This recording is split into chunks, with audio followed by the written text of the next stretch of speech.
Hello and welcome to Gaïa Cast, a spoiler-filled deep dive podcast into the world of Horizon from the team here at Guerrilla. We're looking forward to diving into the lore, hearing some behind-the-scenes anecdotes, and maybe even learning some new things. Our first series of episodes will be focusing on Horizon Zero Dawn, the first installment of the Horizon series, which we launched in 2017. I'm Shantae, and I'm joined by my co-host, Anna. How's it going today, Anna? Hi, I'm great. How are you? Yeah, I'm doing really well, thank you. And once again, we are joined by Ben. Ben, if they haven't heard you before, please introduce yourself. Hey, I'm Ben McCaw. I'm the narrative director at Guerrilla Games, and I was the lead writer on Horizon Zero Dawn. This episode, we're diving into Project Zero Dawn, an effort to rebuild a devastated globe by restoring the ecosystem and reintroducing human life. However, as we know, it didn't go entirely to plan. We're ready, so let's jump in.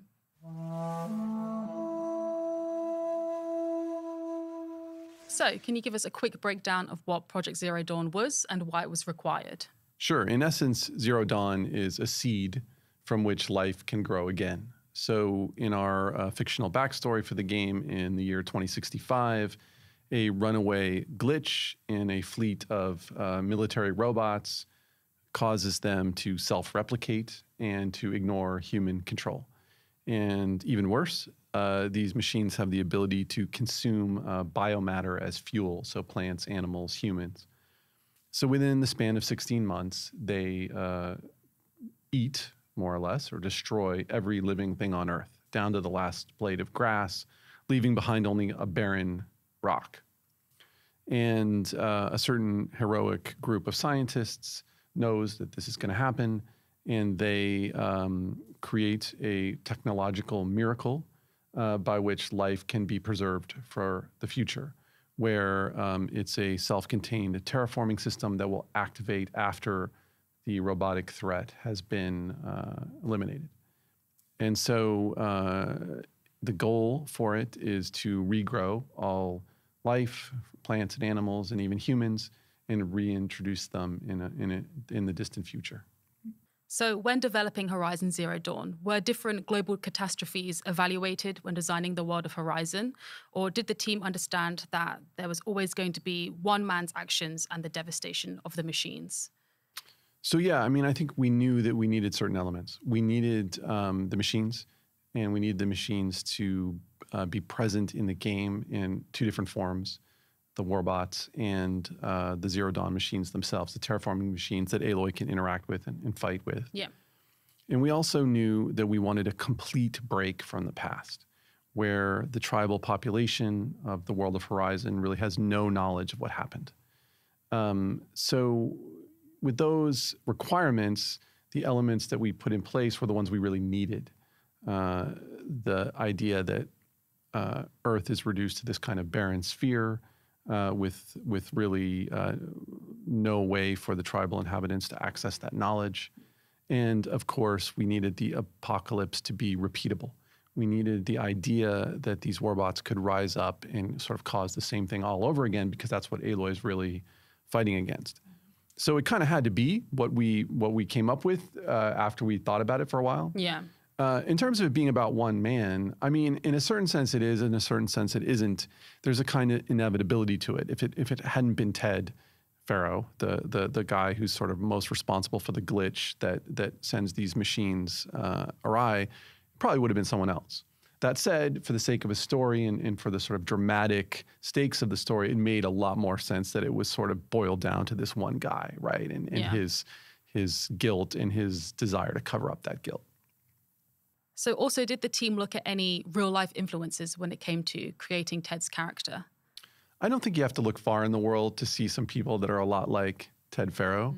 You can, I'm not going to name names, first of all, but you could look at certain politicians and certain billionaires and really just kind of see the relationship right there, you know? So there was no specific person we were trying to emulate, but it's sort of a kind of person and a kind of spirit. Yeah. So I want to talk a little bit more about Gaia and how did the team conceptualize Gaia and her sub-functions, and which would later turn into their independent AI? Sure. I mean, just to kind of break it down, we knew we needed certain things. Okay, so we knew we needed to personify Gaia. That seemed really important. This kind of maternal Mother Earth figure that Aloy needs to kind of discover and look up to. We also knew that we needed Hades, right? Like we knew we needed the big bad guy, and that had to have some relationship with death and have some relationship with the warbots. We knew we needed Hephaestus or something like Hephaestus because we needed the machines of the Zero Dawn terraforming system to be combatants with Aloy. And we knew we also needed Minerva because Minerva represents the spire in the game, which is kind of like the MacGuffin of the game in some ways. And also that term meaning, of course, just the thing that Hades is after, right? And that Aloy has to prevent. And also we needed Minerva to explain how the robots are ever deactivated. We make such a big deal in the game of how the warbots have these unbreakable codes associated with them. So we needed this idea that, that we had a way to break those codes eventually. Yeah. And then if you take the next step, you know, we knew we needed to fix the sky. We knew we needed to fix the earth. We knew we needed plants and animals. We knew we needed to reintroduce humans. And that represents the other subordinate functions. So that was really the thinking. We knew we needed to try to personify them a little bit. I mean, obviously Gaia gets the most and Hades kind of gets the second most of that. But we also wanted the player to start to think of them a little bit as these kind of individual minds. And why these specific names? Well, I mean, it just kind of made sense at a certain point in Western civilization that we kind of think about things in terms of Greek and Roman gods a lot. Yeah. And it just kind of fit. It fit the model, the Mother Earth model and the mythological model that we were going after. I think we've taken a little bit of flack here and there about Minerva because I think they're all Greek names except Minerva is the Roman name. And I think we just sort of felt like that's the exception that proves the rule. It just sort of felt like the name sounded a little better to us. Yeah. Right. Yeah. And were Horizon Zero Dawn, the Feral Plague, and Project Zero Dawn written as a real-life possibility that humanity may face at some point, or is it really rooted in fiction? Well, that's, I think, you know, really one of the great things about science fiction, which is a little bit of both. Yeah. There's a little bit of fact. There's a little bit of storytelling. We took influences from all across the technological spectrum, from obviously robotics, but also tech companies, from the sort of power that technology has over the human condition at this point. Also technologies like holograms and all those things. And a lot of that stuff is real or becoming real. Yep. I also think, you know, in particular, the idea of a runaway AI glitch that can kind of take over a system and make it a threat. That's real, I mean, or can be real in the future. But there was definitely no specific threat that we were trying to warn about. You know, I mean, I think actually if you look at our model of the 21st century, there's so many threats that we weren't really trying to warn about a specific one. Yeah.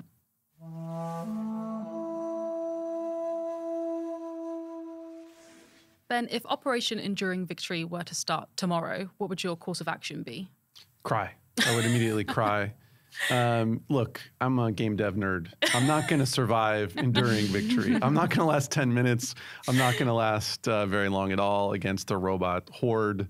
So yeah, it would be a very sad time for me. I feel like maybe I could survive a couple of weeks tops. But I feel like maybe one of my sisters, I would try and save them and I'd be gone. I feel like a couple of weeks tops and I'd be gone. Yeah. I'm the same, like maybe a couple of days actually. I'm really not great. And what was the world like during the first few months of the Chariot line defecting? Were there any places that were largely unaffected and were kind of just looking on in horror?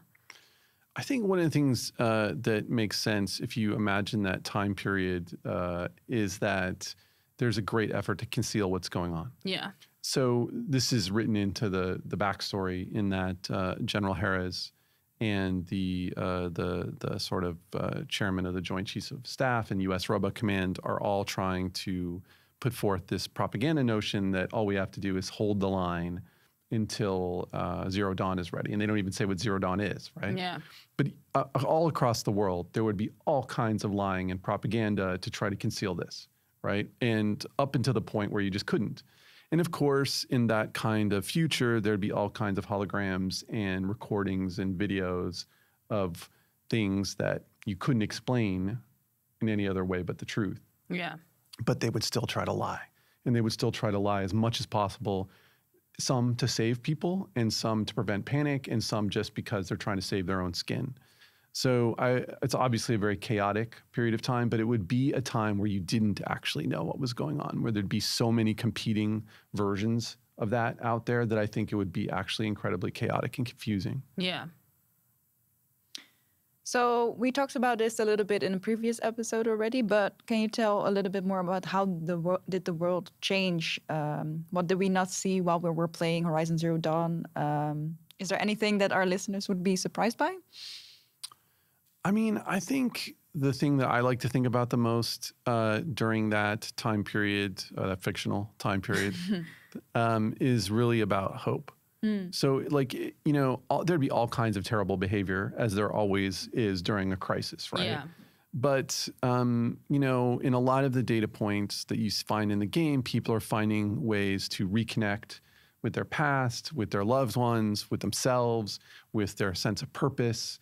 And that's what I think keeps it from, for me at least, being like depressing, because in that sense, we're imagining a period of time where you're kind of seeing some of the best of humanity, right? Like that's in Zero Dawn for sure, right? Yeah. Like the people that are trying to save life for the future, but also in the military effort and in the effort of ordinary people that are just trying to, you know, maybe help loved ones survive. And how were people living, you know, during that time, that kind of apocalypse? I can only imagine that you'd be on the run the whole time, because it's sort of like one area is being destroyed after the next, and you're just trying to scramble for some kind of safety. It would be different for people in the United States, particularly in the Western United States in the center, because that's sort of the last place to go. Yeah. In our sort of fictional map of how that happened. So maybe there'd be a little bit of like digging in and kind of like trying to get supplies and things like that. But in places closer to where the swarm was coming, earlier in the process, you would just constantly be trying to find some safe haven. And how would the Alpha team evaluated and chosen to see if they'd be up to the task of creating Project Zero Dawn? I think this is sort of one of the coolest untold stories in the Horizon universe. Yeah. Which is imagine that effort, right? There's some kind of set of files or dossiers that they're kind of filing through, and then they decide on certain people based on primarily on their qualifications, although there'd have to be some assessment of their personality. But then they'd have to get those people. Yeah. And those people would be all across the world. It's not just a bunch of Americans, right? So imagine extraction teams being flung around the globe, literally trying to rescue some of these people from the jaws of death. Right? Like some of these experts are at the top of their field, and there's probably a sense you cannot afford to let them die when maybe a whole city is being lost, right? Yeah. But there's a single aircraft going in there just to fish out one scientist, right? Or so, I mean, that to me is almost like an action movie in and of itself, like what that would really be like. Yeah. And it's sort of, I kind of like to joke that, you know, like imagining the actual development of Zero Dawn isn't maybe that interesting because it's like a software development project. It's basically like a little bit like making a video game. It's a bunch of people, like computers and stuff. But that assembly of the alphas would have been very exciting. and would have been like like rescuing people from the jaws of death. Yeah. Yeah. Well, while I was playing this parts, I was really curious, like what Elysium habitat would look like. Like, how did the residents like preserve their mental health in these kind of situations, and like knowing that they were the last people that are alive? It's like, yeah, I mean, so for anyone who's listening that doesn't really understand what Elysium is, there's this bargain that they made with some of the workers on Zero Dawn. So imagine all the people you need for Zero Dawn, right? It wouldn't just be the alphas. We actually have this idea that there were alphas and betas and different scientists that were working on this, but it would require just an absolutely enormous support structure. And you would need those people to not, break ranks, like to not leave or to not tell other people what's going on or unveil the secret of Zero Dawn, especially with the propaganda effort for the war. So you'd have to give them something. right? And what they gave them was the opportunity to live out the rest of their natural lives. So they were going to build a kind of bunker. They called it Elysium, where people could survive shielded from the warbots for whatever, 80 years or 100 years or whatever it took, right? They wouldn't be able to have children in that environment. It wasn't meant to be like a last stand for humanity. It's meant to be like, well, if you work on this, you get to live out your life. I would imagine that given the technology that they had and also the knowledge that they had, they could make that pretty nice. I mean, like, you know, they could give people everything they needed, more or less. And with 3D printing technology, you could build anything you needed to build for that. But it would be a pretty sad place. I mean, like, it's not a place that I personally think I would want to spend a lot of time. And it really, to me, just when I think about it personally, it's a bit of a devil's bargain, right? Yeah. It's like you work on this thing and that's worth doing in and of itself. But what you actually get in return is a kind of slow decline of humanity that you would witness all around you at every moment. And I don't personally think I would maybe take that deal. Yeah. I think maybe it would be better to do what Elizabeth did and kind of go out guns blazing. You know? And we do know that some people turned the option down, right? Absolutely, people turn it down. I mean, you know, when people are being recruited for Zero Dawn, they have the opportunity for assisted suicide right then and there. Yeah. Because if they don't want to work on it or they don't believe in it or they don't think it'll actually happen, that, you know, they can just end it. And, you know, look, I mean, you know, say what you will about that option. It seems viable under the circumstances. For sure. Like, do you really want to suffer for 16 months? Do you really want to watch everyone else suffer? So yeah, I mean, I don't know. I think the sort of like, I think you said that sort of like, what's mental health like in there? I can only imagine. Like, it would be really hard to keep things going. Yeah. The Project Zero Dawn team, they put everything they had in developing Gaia. So how do you think they would feel if they knew that Gaia had self-destructed and that her AI subfunctions had gone rogue? I mean, it's interesting. I think like the fact that they would know then that it got as far as they did would be pretty good. Because I mean, like, basically it works for 1,000 years and a lot of the goals are achieved. Nature is brought back, you know, also people are brought back in a certain form, and the world is kind of alive again. As far as Gaia self-destructing, I mean, you know, that's an effort that she makes out of resistance and hope. Right. So I don't really, I think like they would sort of appreciate that on some level, that Gaia was able, based on its program, but also based on its kind of emotional training that it receives, that she receives. She's able to kind of sacrifice herself. Yeah.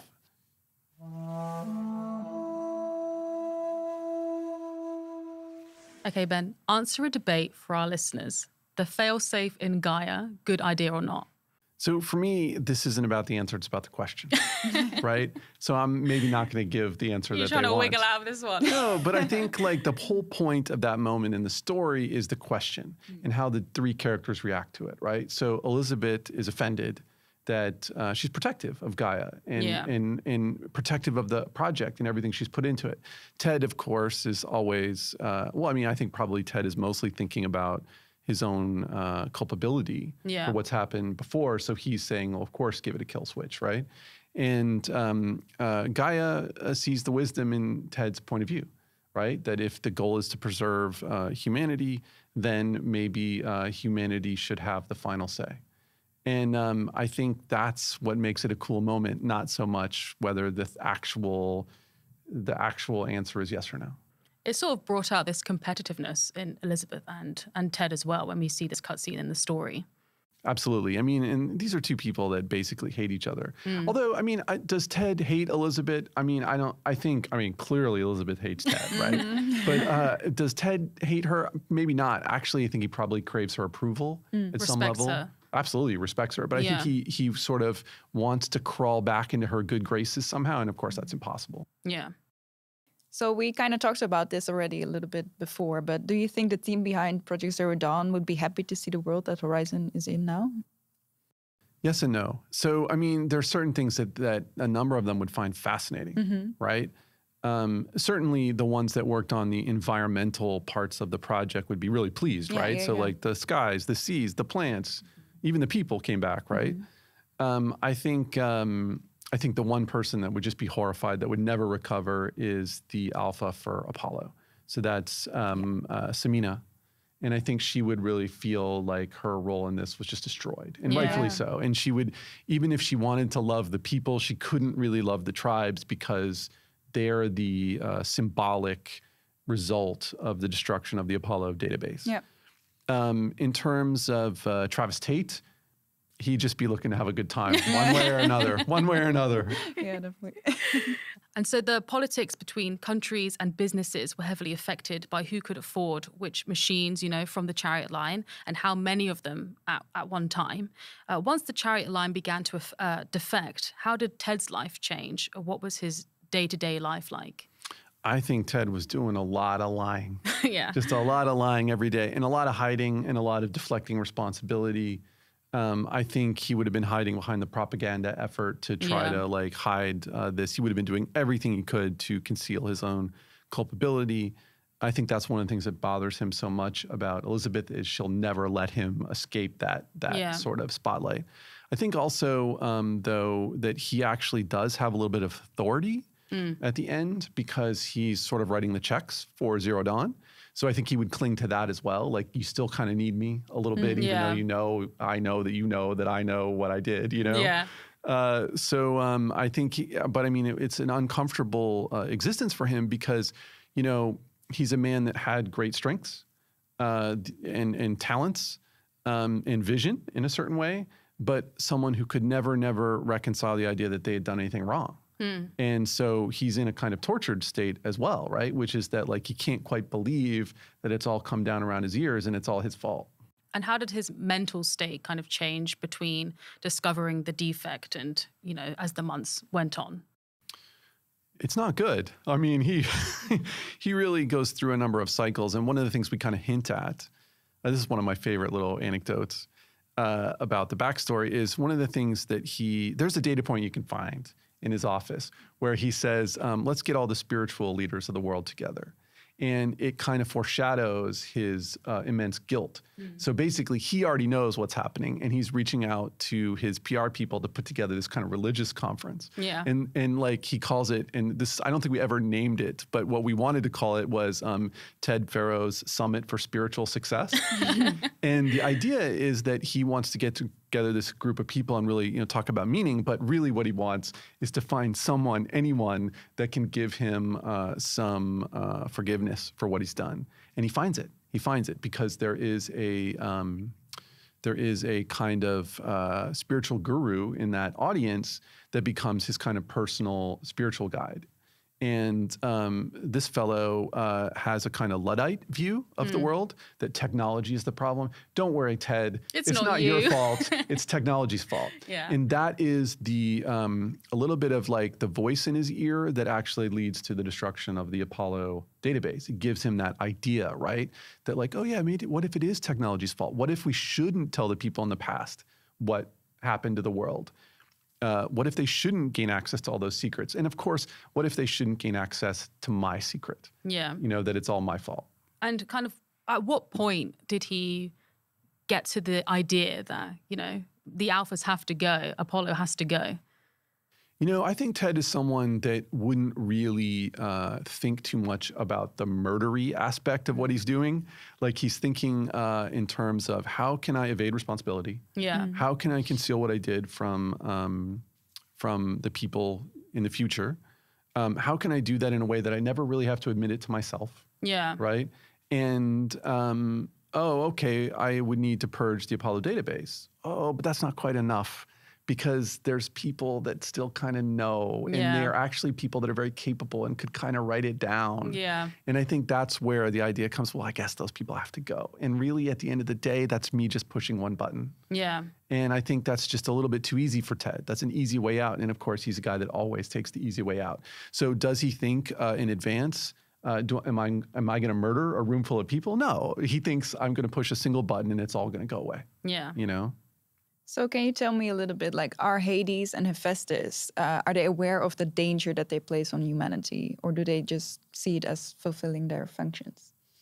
Yeah, great question. I mean, I think like Hades is more than a reboot function by the time Aloy encounters Hades. Yeah. So in the project, in the plan, the idea is that Hades has no emotion. There's no emotion about just kind of pressing the reset button, right?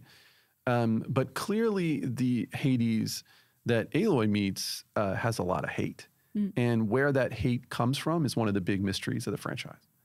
As far as Hephaestus is concerned, I think Hephaestus, to the extent that Hephaestus can think about it, is trying to protect people, because the reality is he's trying to protect the system, and the system is there for humanity. Yeah. Now, if he has to kill any number of hunters that attack his machines, or if there's collateral damage, well, you know, achievement still unlocked, right? Like he can still, well, I shouldn't say it can still make sure that the system is going to continue. Yeah. So I would say Hephaestus is not aware. But I will say these stories are not over, and people will be interested to see what happens next. Oh, a little tease. That's always nice. Would the world of Horizon like benefit from knowing the truth? And for example, especially Nora, they really built their beliefs on these kind of like the perception of the world around them. Like, would they reject that truth, or how would they respond? I think, well, first of all, I would say that I think Aloy, once she learns the truth, would want to distribute the truth. She's not someone who want to hide the truth. No. Or hide the world's past. I think how she would reach out to people in the various tribes about that is a really tricky question. Yeah. You can't kind of just dump that on people, right? Yeah. Like you change their entire worldview in a second. When and if she does that, how will people react in the tribes? Well, they're going to react in a variety of ways, right? Just like people do today. And some of them are going to embrace what she has to say. Some of them are going to find ways to avoid it, especially if it affects their own livelihood and their own perspective. And absolutely, some of them will reject it, completely reject it. I mean, just look at the world today.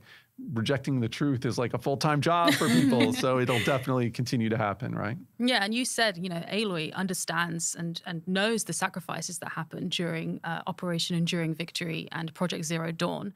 How has it affected her outlook on the current world that she lives in? I mean, I think Aloy is capable of feeling the same sadness that Elizabeth would feel, or even that I mentioned Samina would feel. Yeah. That like the great loss of not just the basic knowledge, like machines, technology, what happened, but also of the immense loss of human culture.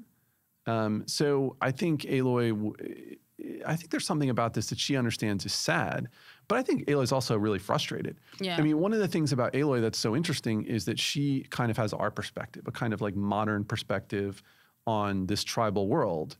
And she's really frustrated when people don't get what she gets. Yeah. She knows that there's no way they could, but it still kind of bugs her a little bit because she's able to kind of access a kind of rational view of the world and a kind of a logic that sometimes they just don't have, right? Yeah. And where it really frustrates her is when it has to do with injustice. So, you know, when she rolls up into a tribe and figures out that like, well, there's some really nice people here. And then there's some people that are trying to take advantage of everyone else. And also those people are doing it in a way that's like supernatural or irrational. Yeah. That just really burns her because it's like, no, she knows that that's not real, you know? So if you both, you know, had the opportunity to be one of Gaia's sub-functions, which one would you be? I'm going to go Apollo. Now, it's a controversial choice because Apollo's mind has been wiped. But I think that has like sort of two sides of me. Like one is that like you could imagine the Apollo that's kind of full and it's like, you know, I like the idea of like, you know, knowledge and learning and stuff like that. And then there's the empty version, which is sort of what I feel like a lot of the time. Can't quite remember my own, you know, my own birthday someday. I've got my head so buried in the Horizon universe. Anna, what about you? I'd definitely go with Artemis because I just want to get like animals back on the planet. would be really nice. I definitely want to be like a success story. So I would go with Aether, you know, for Smart. the sky. Yeah. I want to be one of the sub-functions that achieved their goal. Definitely, It's just having a good time, you know. Makes sense. That's a good one, yes. Yeah. Well, we're going to start rounding off this episode now. But what an interesting episode it's been. Project Zero Dawn was absolutely fascinating to learn about while playing the game, and great to talk to you about during this episode. Thank you for joining us. How did you find it? I enjoyed it. I mean, like, this is a topic that we put a lot of thought into as we were developing the game, so it's fun to really talk about it. And it's also fun for the fans, or actually to learn more about the reaction of the fans and how they think of the whole thing. So it's going to be cool to see their reaction to this as well. Yeah. Let us know what you think on social media. You can find us on Twitter, Instagram, and YouTube. You can also let us know via the hashtag Horizon Gaïa Cast. We'll be back for another episode soon, so make sure to join us again. Bye!